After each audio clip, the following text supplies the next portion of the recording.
بسم الله الرحمن الرحيم.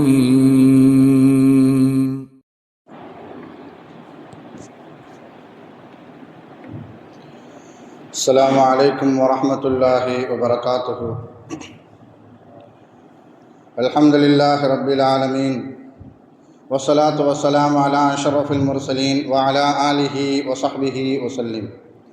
إن الحمد لله نحمده ونستعينه ونستغفره ونؤمن به ونتوكل عليه، ونعوذ بالله من شرور أنفسنا ومن سيئات أعمالنا.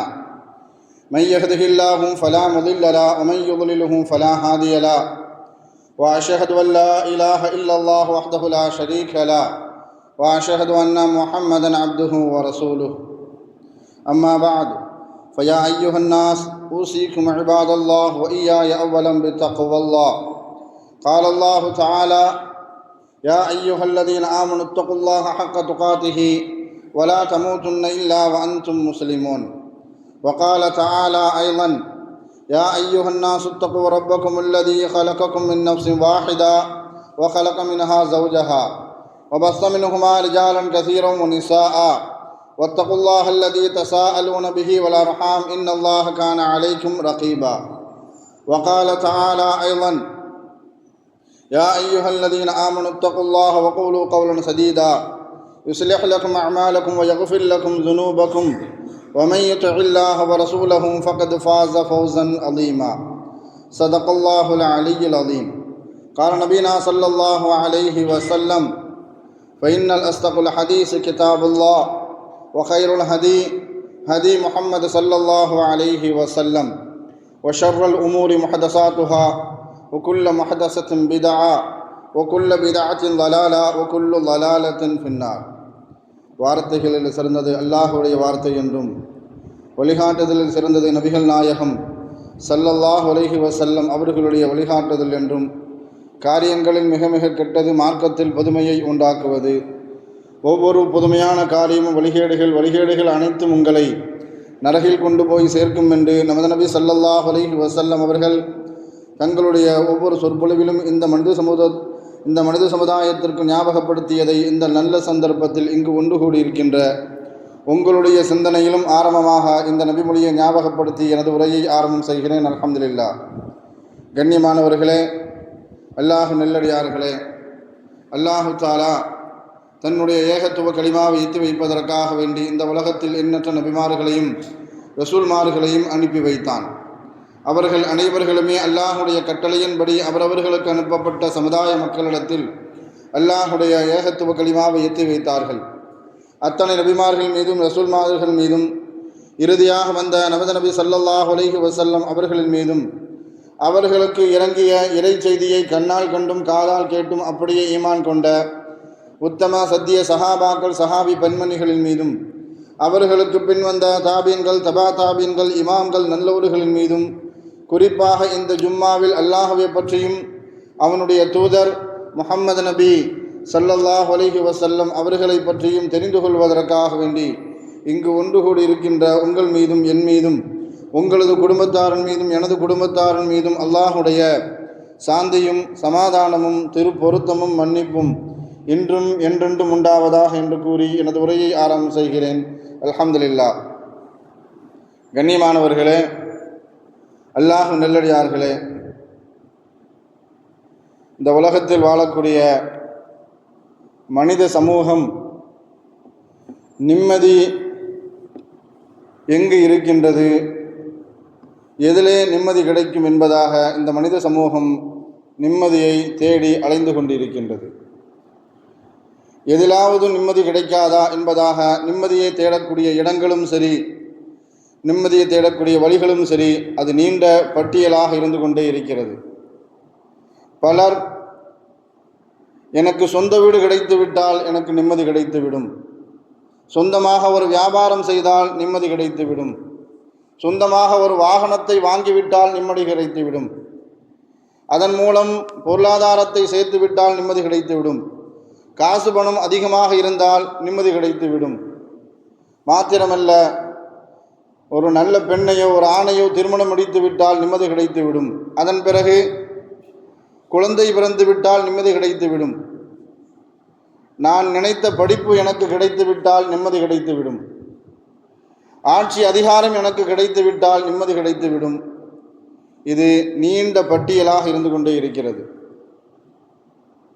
இந்த அவர்கள் தேடக்கூடியது, அவர்கள் விரும்பக்கூடிய மனிதர்கள் எதை விரும்புகிறார்களோ, எதை தேடி அலைகின்றார்களோ, அது அவர்களுக்கு கிடைத்து விட்டால் அதோ அந்த தேடக்கூடிய பயணம், தேடுதல் பயணம் நின்றுவிடுமா என்று கேட்டால், ஒன்று கிடைத்தால் அதன் பிறகு இன்னொன்றின் மீது மனிதன் ஆசைப்படுவான். ஏனென்றால் இந்த உலகம் என்பது தேடலின் கூடாரமாக இருக்கிறது. மனிதர்களுடைய தேவையை உண்டாக்கக்கூடிய இடம்தான் உலகம். மனிதர்களுடைய தேவை எப்பொழுது நின்றுவிடும் என்பதாக அல்லாஹ் குர்ஆனில் சொல்லி காட்டும் பொழுது, அல்ஹாக்கு முத்தகாசுர் ஹத்தா ஜுர்துமுல் மகாபிர், அவனுடைய தேடல் பயணம் என்பது அதிகமாகிக் கொண்டே இருக்கும். ஹத்தா எதுவரை என்றால், மனிதனை கபருக்குழிக்குள் வைத்து அவன் வாயில் மண்ணை போடுகின்ற வரைக்கும், அவன் மீது மண்ணை போடுகின்ற வரைக்கும் அவனுடைய தேவை பயணம் என்பது அதிகமாகிக் கொண்டே இருக்கும் என்பதாக அல்லாஹ் குர்ஆனில் சொல்லி காட்டுவான். அது மாத்திரமல்ல, ஒரு மனிதனுக்கு முழுமையாக நிம்மதி கிடைக்கக்கூடிய இடம் என்பது உலகம் அல்ல. அதை நாம் நன்றாக உணர்ந்து கொள்ள வேண்டும். இந்த உலகத்தில் எந்த மனிதருக்கும் முழுமையான நிம்மதி எனக்கு கிடைத்து விட்டது என்று யாராலும் சொல்லிவிட முடியாது. ஏனென்றால் ஒன்று தேவைப்பட்டால் அது கிடைத்து விட்டால் அடுத்ததன் மீது ஆசை கொள்ளக்கூடியது தான் மனிதனுடைய உள்ளம். அதனால தான் இமாம் அஹ்மது இப்னு ஹம்பல் ரஹ்மத்துல்லாஹ் அவர்களிடத்தில் கேட்கப்பட்டது, இந்த மனித வாழ்வில் மனிதனுக்கு முழுமையாக நிம்மதி கிடைக்கக்கூடிய எது, எங்கு கிடைக்கும் என்பதாக அவர்களிடத்தில் கேட்கப்பட்ட பொழுது அவர்கள் சொல்லி காட்டினார்கள், இந்த அவ்வலில் கதம் தலஉஹா ஃபில் ஜன்னா, உன்னுடைய பாதம் எப்பொழுது சொர்க்கத்தில் முதல் அடியை எடுத்து வைக்குமோ அப்பொழுதுதான் மனிதனுக்கு முழுமையான நிம்மதி கிடைக்கும் என்பதாக இமாம் அஹ்மது இப்னு ஹம்பல் ரஹ்மத்துல்லாஹ் அவர்கள் சொல்லி காட்டினார்கள். ஆனால் சிலர் தன்னுடைய தேடலை அதிகப்படுத்திக் கொள்கிறேன் என்ற ரீதியில், எனக்கு நிம்மதி இதில்தான் இருக்கிறது என்ற ரீதியில் சிலர் போதைக்கு அடிமைகளாகி விடுகிறார்கள். போதையை உட்கொண்டுவதின் காரணமாக அந்த போதை பொருட்களுக்கு, போதையினுடைய அந்த விஷயத்திற்கு அவர்கள் அடிமைப்பட்டு விடுகிறார்கள். இன்னும் சில பேர் ஒருபடி மேலே போய் எப்படி அவர்களுடைய வாழ்வை முடித்துக் கொள்கிறார்கள் என்று பார்க்கும் பொழுது, நான் ஆசைப்பட்டது, நான் விரும்பியது, நான் எதையெல்லாம் எதிர்பார்த்தனோ எதுவுமே எனக்கு கிடைக்கவில்லை, அதனால் எனக்கு இதில்தான் நிம்மதி என்று நினைத்து தற்கொலையும் செய்து கொள்கிறார்கள். சில பேர் தற்கொலைக்கும் ஆளாக்கப்பட்டு தன்னுடைய வாழ்வை இந்த உலகத்தோடு முடித்துக் கொள்கிறேன், இதற்கு பிறகு எனக்கு எந்த விதமான நிம்மதி பற்றி உண்டான எந்த கவலையும் இல்லை என்று நினைத்து தற்கொலைக்கு ஆளாக்கப்படுகிறார்கள்.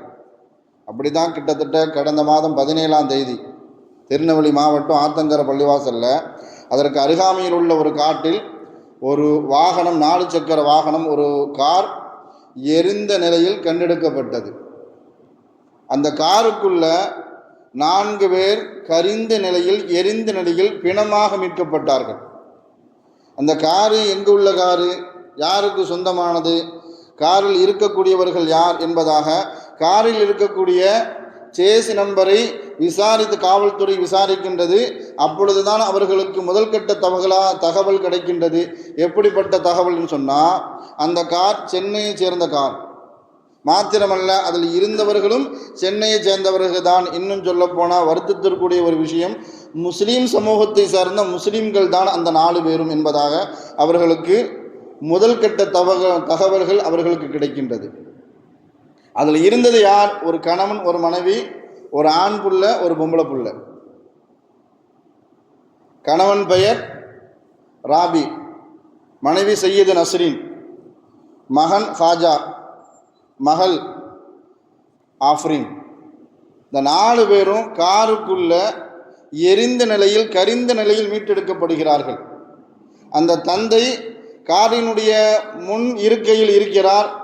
மீதம் இருக்கக்கூடிய 3 பேரும் பின் இருக்கையில் தாயை கட்டி அணைத்த நிலையில், மகனும் தாயை கட்டி அணைத்த நிலையில் தற்கொலை செய்திருக்கிறார்கள். ஏன் தற்கொலை செய்திருக்கிறார்கள் என்பது விசாரிக்கும் பொழுதுதான் ஏற்கனவே ஆத்தங்கர பள்ளிவாசலுக்கு 4 மாதத்திற்கு முன்பாகத்தான், அதாவது சம்பவம் நடக்கிறதுக்கு 4 மாதத்துக்கு முன்பாகத்தான் ஆத்தங்கர பள்ளிவாசலுக்கு பக்கத்தில் அவங்க குடியிருக்கிறார்கள். கடன் தொல்லையின் காரணமாக தாங்கள் சொந்தமாக வசித்து கொண்டிருந்த அந்த சென்னையில் இருக்கக்கூடிய அந்த வீட்டை விட்டுவிட்டு கடனை அடைத்து விட்டு திருநெல்வேலி மாவட்டத்தில் இருக்கக்கூடிய ஆத்தங்கர பள்ளிவாசலில் குடியேறுறாங்க. அவ்வப்போது அந்த பள்ளிவாசலுக்கு ஜியாரத்தும் என்ன செஞ்சிருக்கிறாங்க, போயிருக்கிறாங்க. அங்கே இருக்கக்கூடிய ஏழை மக்களுக்கு தங்களால் என்ற உதவியையும் அவர் செஞ்சிருக்கிறார்.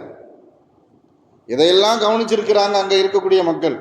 சம்பவத்தன்று ஒரு கேனில், ஒரு சின்ன கேனில் பெட்ரோலை பிடிச்சிட்டு காருக்குள்ளே போய் அவங்களை ஊற்றிட்டு என்ன செஞ்சிருக்கிறார், தானும் தற்கொலை செய்திருக்கிறார், தன்னுடைய குடும்பத்தையும் கொலை செய்திருக்கிறார். அல்லாஹ் பாதுகாக்கணும் இப்படிப்பட்ட நிலையை விட்டும். ஒரு விஷயத்தை நன்றாக விளங்கிக் கொள்ள வேண்டும்.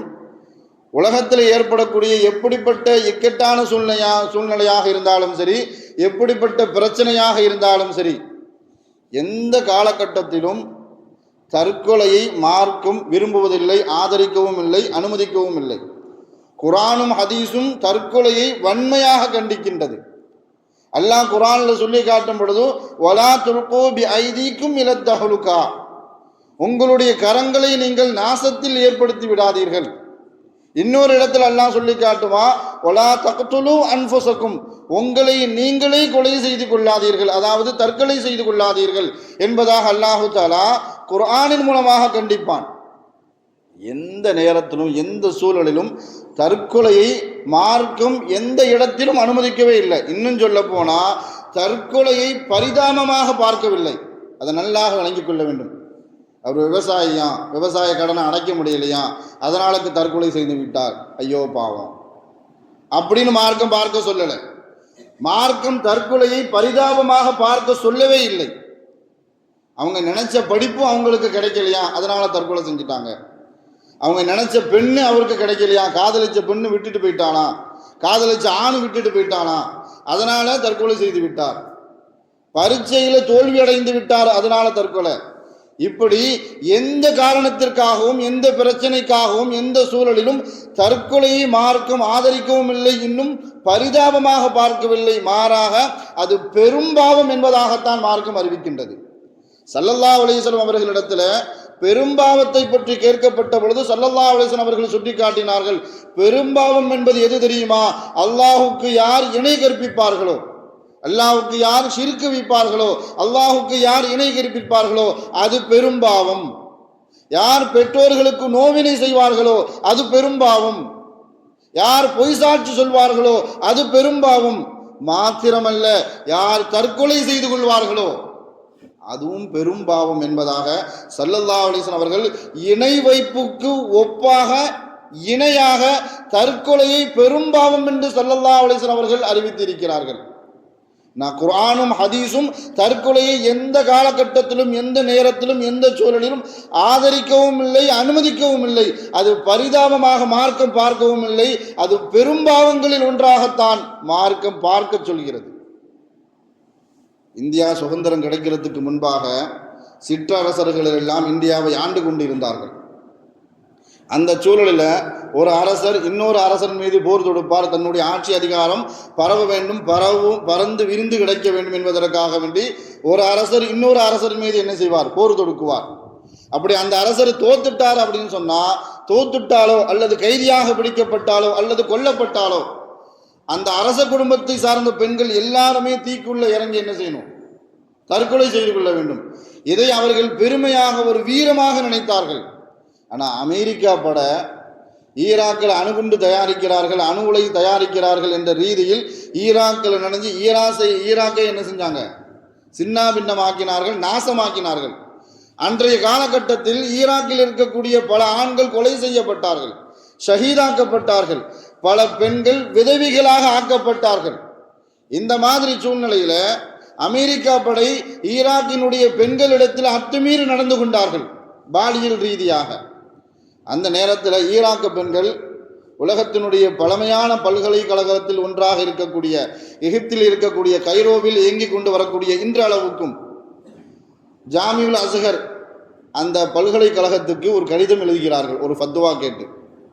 ஈராக்கு படை, அமெரிக்கா படையினர் ஈராக்கில் நுழைஞ்சு ரொம்ப அட்டகாசம் செய்கிறார்கள், பெண்களிடத்தில் அத்துமீறி நடந்து கொள்கிறார்கள். அதனால் எங்களுடைய கற்பை நாங்கள் பாதுகாத்துக் கொள்வதற்காக வேண்டி நாங்கள் தற்கொலை செய்து கொள்ளலாமா என்பதாக கைரோவில் இயங்கிக் கொண்டு வரக்கூடிய ஜாமியுல் அஸ்ஹர் பல்கலைக்கழகத்தில் ஃபத்வா கேட்கிறாங்க ஈராக்கு பெண்கள். அப்போ ஈராக்கு பெண்களுக்கு ஜாமியுல் அஸ்ஹர் இருந்து ஃபத்வா பதில் கடிதம் எப்படி வந்ததுன்னு சொன்னால், நீங்கள் போராடி ஷஹீதாகலாம், அமெரிக்கா படையோடு நீங்கள் என்ன செய்யலாம், உங்களுடைய கற்பை பாதுகாத்துக் கொள்வதற்காக வேண்டி அவர்களிடத்தில் போராடுங்கள். போராடக்கூடிய சூழலில் உங்களுக்கு மரணம் வந்தால் அது உங்களுக்கு ஷஹீத். ஆனால் எந்த காலகட்டத்திலும் மார்க்கம் எந்த சூழலிலும் உங்களுடைய கற்பை பாதுகாத்துக் கொள்வதற்காக வேண்டி தற்கொலையை மார்க்கம் அனுமதிக்கவே இல்லை.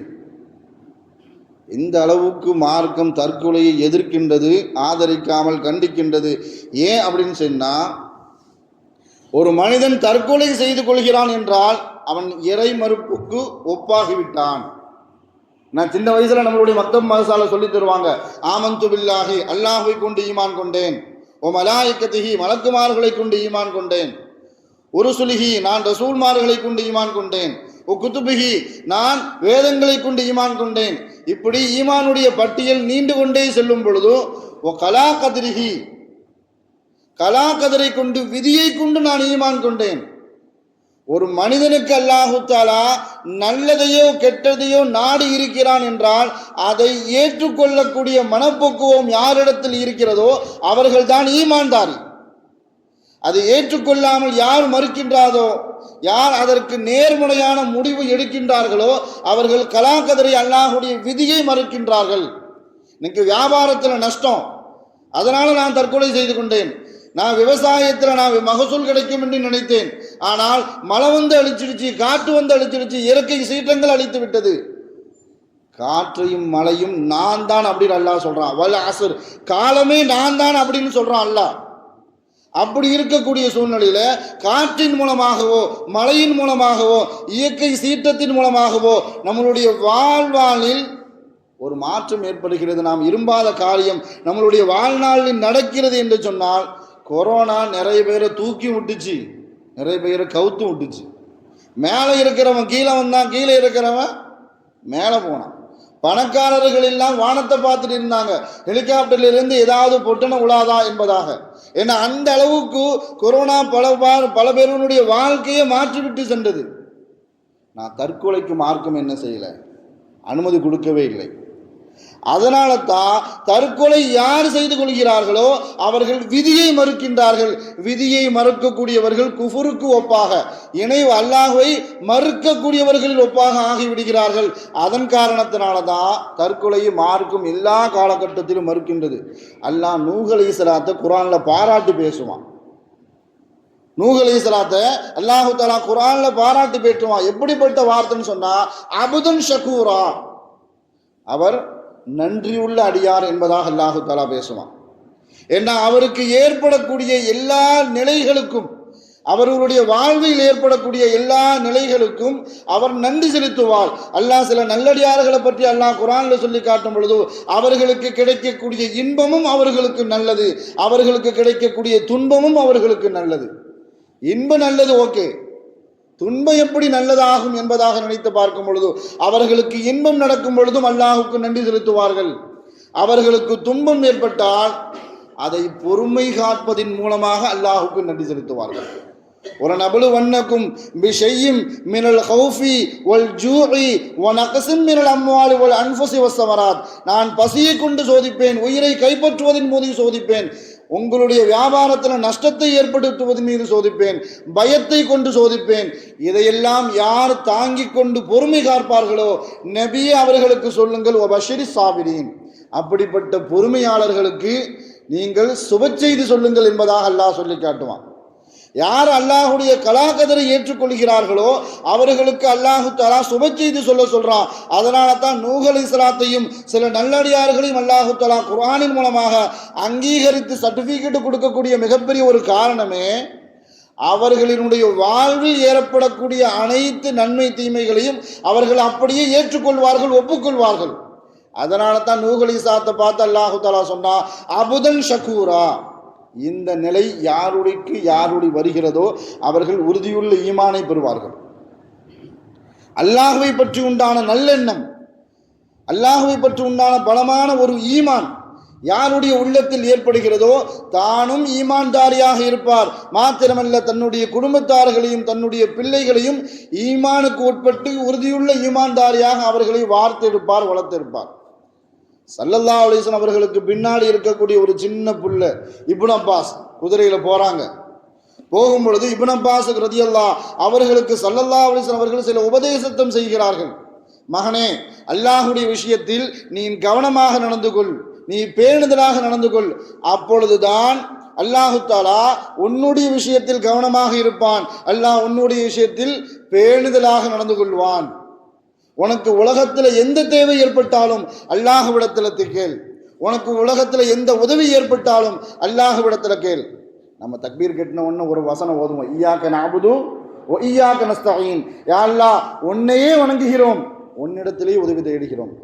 இந்த ஆயத்தை சிம்பிளா தன்னுடைய சின்ன பிள்ளையாக இருக்கக்கூடிய இப்னு அப்பாஸ் ரலியல்லாஹு அவர்களிடத்துல ஸல்லல்லாஹு அலைஹி வஸல்லம் அவர்கள் குதிரைக்கு பின்னாடி வச்சுட்டு 7 வயசாக இருக்கக்கூடிய இப்னு அப்பாஸ் ரலியல்லாஹு அவர்களுக்கு ஸல்லல்லாஹு அலைஹி வஸல்லம் அவர்கள் உபதேசம் செய்கிறார்கள்.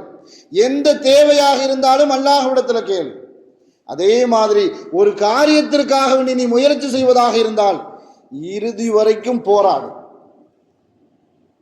வெற்றி கிடைக்கும் வரைக்கும் போராடு என்பதாக ஸல்லல்லாஹு அலைஹி வஸல்லம் அவர்கள் தன்னம்பிக்கை ஊட்டினார்கள். ஒரு தடவை போராடிட்டு என்னால முடியாது, என்னாலலாம் முடியுமா என்பதாக இந்த வார்த்தையை சொல்லி அதிலிருந்து பின்வாங்கி விடாதே. நீ உறுதியோடு போராடு. மாத்திரமல்ல, அதில் நமக்கு வெற்றி கிடைக்காது என்பதாக உறுதியாக தெரிந்த பிறகு நீ சொல்ல வேண்டும். ஸல்லல்லாஹு அலைஹி வஸல்லம் அவர்கள் அதையும் சொல்லி கொடுத்தார்கள். குல்மா கதருல்லா, அல்லாஹ் எதை நாடினானோ அதுவே நடந்தது. அதற்கு பகரமாக நான் நினைச்சிருந்தா அதை அப்படி செஞ்சிருப்பேன், நான் மட்டும் இருந்திருந்தா அந்த இடத்துல இருந்த நான் அந்த காரியத்தை இப்படி முடிச்சிருப்பேன் என்பதாக அப்படிப்பட்ட வார்த்தையை நீ உபயோகப்படுத்தக்கூடாது என்பதாக தன்னம்பிக்கையும் ஊட்டினார்கள். மாத்திரமல்ல, இறை நம்பிக்கையும் ஸல்லல்லாஹு அலைஹி வஸல்லம் அவர்கள் இப்னு அப்பாஸ் ரலியல்லாஹு அவர்களுக்கு போதித்தார்கள். மகனே, அல்லாஹ் உனக்கு ஒரு விஷயத்தை தருவதாக நாடிவிட்டால் உலகமே சேர்ந்து அதை தடுத்தாலும் எவராலும் அதை தடுக்க முடியாது. அல்லாஹ் ஒரு விஷயத்தை உனக்கு தடுத்து விட்டால் உலகமே சேர்ந்து உனக்கு கொடுக்க நினைத்தாலும் யாராலும் அது கொடுக்க முடியாது என்பதாக ஸல்லல்லாஹு அலைஹி வஸல்லம் அவர்கள் அழகான முறையில அவர்களுக்கு புரிகின்ற முறையில தன்னம்பிக்கையும் ஊட்டினார்கள். அல்லாஹ்வை பற்றி உண்டான நம்பிக்கையை பலப்படுத்தினார்கள். இப்படிப்பட்ட பலத்தை நாம் நம்மளுடைய பிள்ளைகளுக்கு ஊட்டி எடுத்தால் என்ன சொன்னால், நம்மளுடைய இப்போ சமுதாயம் அல்லாத மக்களும் என்ன செஞ்சுருக்கிறாங்க, 10ஆம் வகுப்பு 12ஆம் வகுப்பு தேர்வு எழுதி முடித்திருக்கிறார்கள். இன்ஷா அல்லாஹ் அடுத்த மாதம் கூட என்ன செய்யணும், அதற்கு பற்றி உண்டான ரிசல்ட் வரலாம். 1 மார்க்கில் தற்கொலை, அல்லாஹ் பாதுகாக்கணும். இந்த பாடத்தில் ஃபெயில், அதனால் தற்கொலை. நாம் நம்மளுடைய பிள்ளைகளுக்கு என்ன செய்யணும், மார்க்கம் சம்பந்தமாக, இறைவன் சம்பந்தமாக அந்த விஷயத்தை நாம் ஊற்றி எடுத்தோன்னு சொன்னால் எல்லா காலகட்டத்திலையும் இக்கட்டான சூழ்நிலையை அணுகும் பொழுது அவர்கள் எப்படி எதிர்கொள்வார்கள். அப்படி இல்லைன்னு சொன்னால் தோல்வியை தாங்கக்கூடிய மனோபக்குவத்தை அவர்களுக்கு உண்டாக்கி கொடுக்கணும். தோல்வியை வந்தாலும் கூட அதை அணுக வேண்டும், அதை எப்படி எதிர்கொள்ள வேண்டும் என்ற மனோபக்குவத்தை அல்லாஹ்வின் மூலமாக, ரசூலின் மூலமாக நாம் அவர்களுக்கு கற்றுக் கொடுத்து விட்டார் அந்த விஷயத்தை எல்லா காலகட்டத்திலும் எந்த நேரத்திலும் உலகத்துக்குள்ள எங்கே போனாலும் சரி அதை எதிர்கொள்ளக்கூடிய மனோபக்குவம் அவர்களிடத்தில் வந்துடும். அப்படி இல்லைன்னு சொன்னால், யார் என்னுடைய வாழ்க்கையில் சோதனையே வரக்கூடாது, என்னுடைய வாழ்க்கையில் துன்பம் வரக்கூடாது, எந்த பிரச்சனையும் நான் எதிர்கொள்ள மாட்டேன் என்று நினைத்தவர்கள் வருடத்திற்கு கிட்டத்தட்ட 15 லட்சம் பேர். ஒவ்வொரு வருஷத்திற்கும் சராசரியாக ஒரு மாதத்துக்கு 3500க்கும் அதிகமாக மக்கள் தற்கொலை செய்து கொள்கிறார்கள். வருஷத்துக்கு 15 லட்சம் பேர்னா என்ன ஆச்சு? வருஷத்திற்கு 15 லட்சம் பேர் தற்கொலை செய்திருக்கிறார்கள். இது போரின் மூலமாக ஏற்படக்கூடிய மரணத்தை விடவும், நோயின் மூலமாக ஏற்படக்கூடிய மரணத்தை விடவும், இன்னும் சொல்ல போனால் கொரோனா போன்ற பேரிடர்கள் மூலமாக ஏற்படக்கூடிய மரணத்தை விடவும் இது ரொம்ப மிகப்பெரியது என்பதாக வல்லுநர்கள் நமக்கு தகவல்கள் சொல்லுவார்கள். ஏன்னா இது இது இந்த சூழல் எதற்காண்டி வருகிறது அப்படின்னு பார்க்கும் பொழுதோ, எந்த பிரச்சனையும் நான் எதிர்கொள்ள மாட்டேன், எந்த தோல்வியும் நான் சந்திக்கிறதுக்கு தயாராக இல்லை, என் வாழ்க்கையில் எந்த பிரச்சனையும் வரக்கூடாது, வெற்றி மட்டுமே கண்டு கொண்டே இருக்க வேண்டும் என்ற எண்ணம் யாருடைய உள்ளத்தில் இருக்குமோ அல்லாஹ் பாதுகாக்கணும். அவர்கள் மாத்திரமே தோல்வியை சந்திப்பதற்கு தயாராக இல்லை. நான் தற்கொலை செய்யக்கூடியவர்களுடைய மனோநிலை எப்படி இருக்குன்னு சொன்னால், நான் நினைச்சது கிடைக்கல, நான் எதிர்பார்த்தது எனக்கு கிடைக்கல, நான் ஆசைப்பட்டது எனக்கு கிடைக்கல, எனக்கு நிம்மதியே இல்லை, அதனால் நான் தற்கொலை செய்து கொள்கிறேன், தற்கொலையிலேயாவது எனக்கு நிம்மதி கிடைக்கட்டும் என்று நினைத்து தற்கொலை செய்து கொள்கிறார்கள். ஆனால் பிரச்சனையும் அதுக்கப்புறம் தான் ஆரம்பமே ஆகும். அல்லாஹ் பாதுகாக்கும். ஸல்லல்லாஹு அலைஹி வஸல்லம் அவர்கள் சொல்லி காட்டியது, யார் தற்கொலை செய்து கொள்வார்களோ அவர்கள் நரகத்தில் நிரந்தரமாக இருப்பார்கள். இன்னும் சொல்ல போனா ஸல்லல்லாஹு அலைஹி வஸல்லம் அவர்கள் பட்டியலிட்டு சொல்வார்கள், நீ கூர்மையான ஆயுதத்தின் மூலமாக உன்னுடைய உடலை கிழித்தோ உன்னுடைய உடலை குத்தியோ நீ தற்கொலை செய்து கொண்டால், விஷம் குடித்து தற்கொலை செய்து கொண்டால், உயரமான இடத்தில் இருந்து குதித்து நீ தற்கொலை செய்து கொண்டால், நீரில் மூழ்கி தற்கொலை செய்து கொண்டால், உன்னுடைய உடலின் மீது நெருப்பை வைத்து தற்கொலை செய்து கொண்டால், மூச்சை நிறுத்த வேண்டும் என்பதற்காக வேண்டி கயிற்றின் மூலமாக கழுத்தை நெரித்து தற்கொலை செய்து கொண்டால், எப்படி தற்கொலை செய்து கொண்டாலும் சரி நீ இந்த உலகத்தோடு முடிஞ்சிரும் என்று நினைக்கின்றாய். இல்லவே இல்லை, மறுமையிலே இந்த செயல் தொடர்ச்சியாக நடந்து கொண்டே இருக்கும் என்பதாக ஸல்லல்லாஹு அலைஹி வஸல்லம் அவர்கள் சொல்லி காட்டுவார்கள். ஏன்னா எந்த மனிதனுடைய உயிரையும் எடுப்பதற்கு யாருக்கும் எந்த உரிமையும் இல்லை. அதே மாதிரி நம்முடைய உயிரை போக்கிக் கொள்வதற்கும் நமக்கு உரிமை கிடையாது. ஏன்னா உயிர் என்பது அல்லாஹு தாலா நமக்கு தந்த மிகப்பெரிய அமானத். அந்த அமானத்தை அல்லாஹ்விடத்தில் அவன் எப்படி தந்தானோ அதே மாதிரி கொண்டு போய் என்ன செய்யணும், ஒப்படைப்பதற்கு நாம் கடமைப்பட்டு இருக்கிறோம். அப்படி இல்லாமல் நாம் சொன்ன மாதிரி இந்த ரீதியில் யாராவது தன்னுடைய உயிரை மாய்த்து கொண்டால் மறுமையில் நரகத்தில் இப்படிப்பட்ட தண்டனைக்கு அவர்களுக்கு உள்ளாக்கப்படுவார் என்பதாக ஸல்லல்லாஹு அலைஹி வஸல்லம் அவர்கள் எச்சரித்திருக்கிறார்கள். ஸல்லல்லாஹு அலைஹி வஸல்லம் அவர்கள் ரெண்டு ஜனாசா வந்துருச்சுன்னு சொன்னால் ஸல்லல்லாஹு அலைஹி வஸல்லம் அவர்கள் தொலை வைக்க மாட்டாங்க. இது எவ்வளோ பெரிய துர்பாக்கியசலமான ஒரு விஷயம். ஸல்லல்லாஹு அலைஹி வஸல்லம் அவர்கள் ஒரு ஜனாசா வருது அப்படின்னு சொன்னால் விசாரிப்பாங்க, இந்த ஜனாசாவின் மீது கடன் இருக்கிறதா அப்படின்னு விசாரிப்பாங்க. கடன் இல்லை அப்படின்னு சொன்னால் தொலை வைப்பாங்க. கடன் இருக்குது, கடன் அடைக்கிற அளவுக்கு அவரிடத்துல பொருளாதாரம் இருக்கிறதா அப்படின்னு விசாரிப்பாங்க. இருக்குதுன்னு சொன்னால் தொலை வைப்பாங்க. இல்லை அப்படின்னு சொன்னால் யாராவது அந்த கடனுக்கு பொறுப்பேற்றுக் கொள்கிறீர்களா, யாராவது பொறுப்பேற்றுக் கொண்டால் தொலை வைப்பார்கள். இந்த 3 விஷயமும் இல்லை அப்படின்னு சொன்னால் உங்களுடைய தோழருக்கு நீங்கள் தொலை வைத்துக் கொள்ளுங்கள் என்பதாக ஸல்லல்லாஹு அலைஹி வஸல்லம் அவர்கள் சொல்லிட்டு போயிடுவாங்க. ஆனால் பிந்திய காலகட்டத்தில் மதீனாவில் செல்வம் பெருகிய போது ஸல்லல்லாஹு அலைஹி வஸல்லம் அவர்கள் எப்படிப்பட்ட பொறுப்பை எடுத்துக்கொண்டார்கள் சொன்னால், கடனாளியாக இருந்தாலும் சரி, ஜனாசாவாக இருக்கக்கூடியவர் கடனாளியாக இருந்தாலும் சரி, என்னுடைய ஆட்சி அதிகாரத்துக்கு உட்பட்டு யார் மரணித்தாலும் சரி, அவர் கடனாளியாக இருந்தால் அந்த கடனை என்னுடைய அரசாங்கம் பொறுப்பேற்றுக் கொள்ளும் ஸல்லல்லாஹு அலைஹி வஸல்லம் அவர்கள் பின்னாடி அறிவித்தார்கள். ஆனால் யாராவது தற்கொலை செய்து கொண்ட ஜனாசா வந்துருச்சு அப்படின்னு சொன்னால் நீங்களே தொலை வச்சுட்டு போயிருங்கன்னு சொல்லிடுவாங்க. அவர் மீது கடன் இருக்குது இல்லை அப்படிலாம் இல்லை. அவர் தற்கொலை செய்து கொண்டால் அந்த ஜனாசாவிற்கு ஸல்லல்லாஹு அலைஹி வஸல்லம் அவர்கள் தொலை வைக்க மாட்டாங்க. தபூக்கு போரில் ஒரு சஹாபியை பற்றி எல்லா சஹாபாக்களும் பெருமையாக பேசுகிறாங்க. அந்த சஹாபியினுடைய வீர தீரமாக என்ன செய்கிறாரு, போர் செய்கிறாரு. எதிர்படைக்கு உள்ளக்கு போனா அப்படின்னு சொன்னால் எதிரிகள் யாராக இருந்தாலும் அவரோடு நேருக்கு நேர் நின்று அவரை வீழ்த்தி விட்டு வெளியே வந்து விடுகிறார். அவர் வாள் வீசக்கூடிய அந்த விதம் ஸல்லல்லாஹு அலைஹி வஸல்லம் அவர்களிடத்தில் சஹாபாக்கள்லாம் பெருமையாக பேசுகிறாங்க.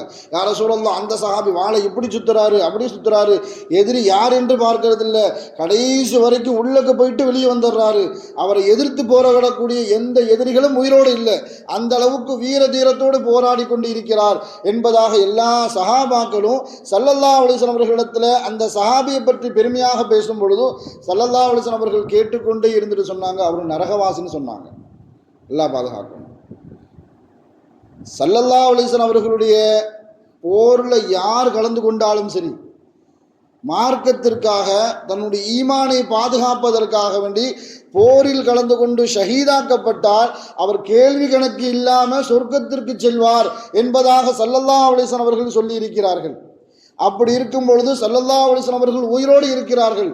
ஸல்லல்லாஹு அலைஹி வஸல்லம் அவர்களோடு சேர்ந்து போர்க்களத்தில் கலந்து கொண்டவர்.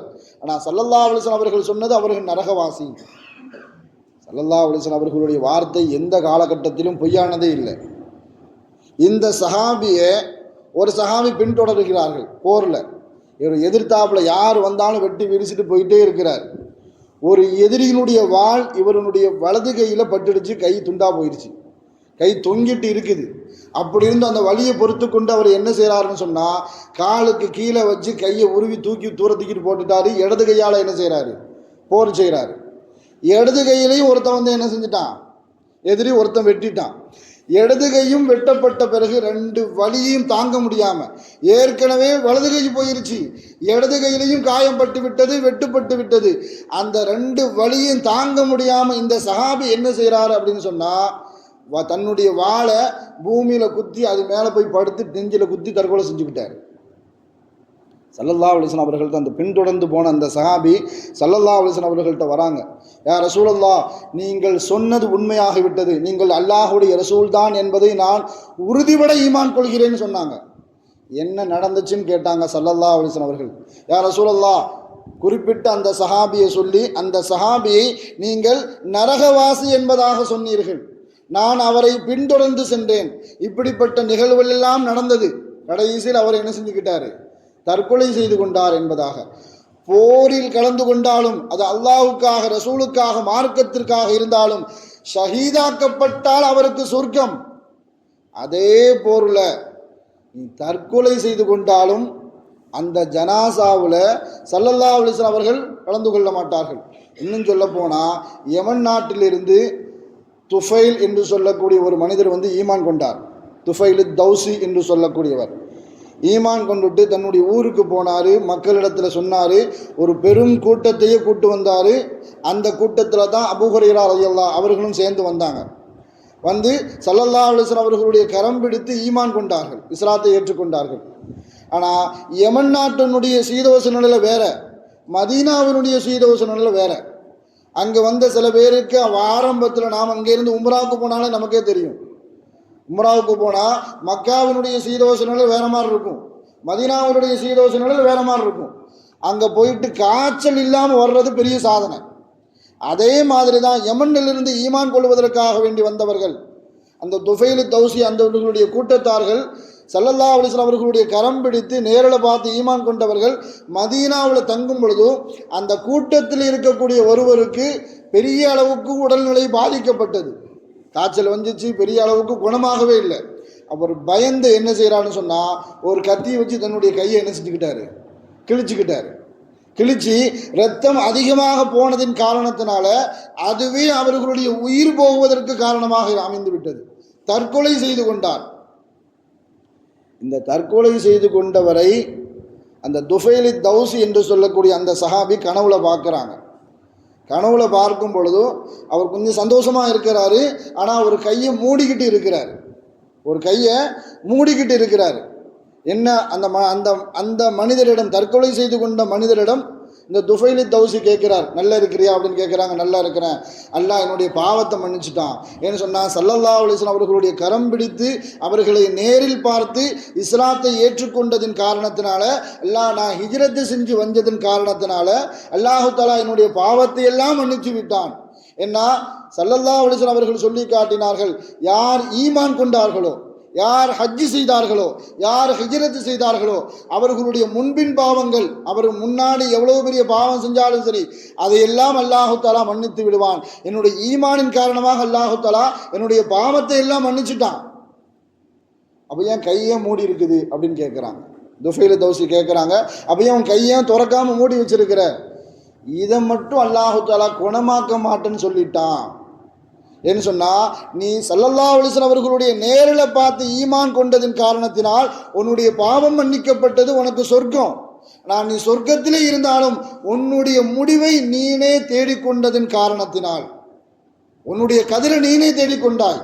அதன் காரணத்தினால உன் கையை வச்சு இன்னொரு கையை அறுத்தியா என்ன, அந்த காயத்தை நான் குணப்படுத்த மாட்டேன் என்பதாக அல்லாஹு தஆலா என்னிடத்தில் சொல்லிவிட்டான் என்பதாக அந்த தற்கொலை செய்து கொண்ட மனிதர் துஃபைல் தௌசி ரலியல்லாஹு தஆலா அவர்களிடத்தில் சொன்னாங்க.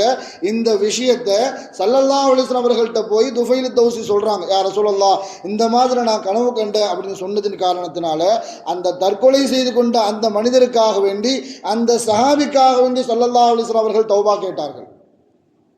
ஆனால் ஜனாசாவில் கலந்து கொள்ளலை. அதனால் நாம் வாழ்க்கையில் சந்திக்கக்கூடிய எவ்வளோ பெரிய பிரச்சனைகளாக இருந்தாலும் சரி, எவ்வளோ பெரிய துன்பங்களாக இருந்தாலும் சரி, தவறான முடிவுக்கு நாம் சென்றுவிடக்கூடாது.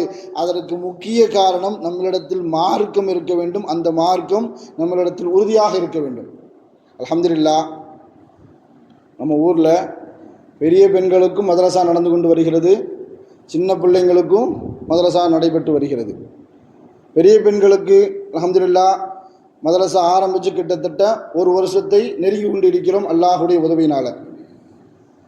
பெரிய பெண்கள் நம்ம ஜும்மா பள்ளியில் மாத்திரம் பெரிய பெண்கள் படிக்கக்கூடிய அந்த எண்ணிக்கை கிட்டத்தட்ட 58 60 பேர் என்ன செய்கிறாங்க, அல்ஹம்துலில்லாஹ் 2 to 4 வரைக்கும் தன்னுடைய மார்க்கத்தை கற்றுக்கொள்ள வேண்டும் என்ற ஆர்வத்தில் ஈமானையும் இஸ்லாத்தையும் கற்றுக்கொண்டு அந்த ரீதியில் தானும் வாழ வேண்டும், தன்னுடைய குடும்பத்தையும் வாழ வைக்க வேண்டும் என்ற ரீதியில் கற்றுக்கொண்டு போகிறார்கள்.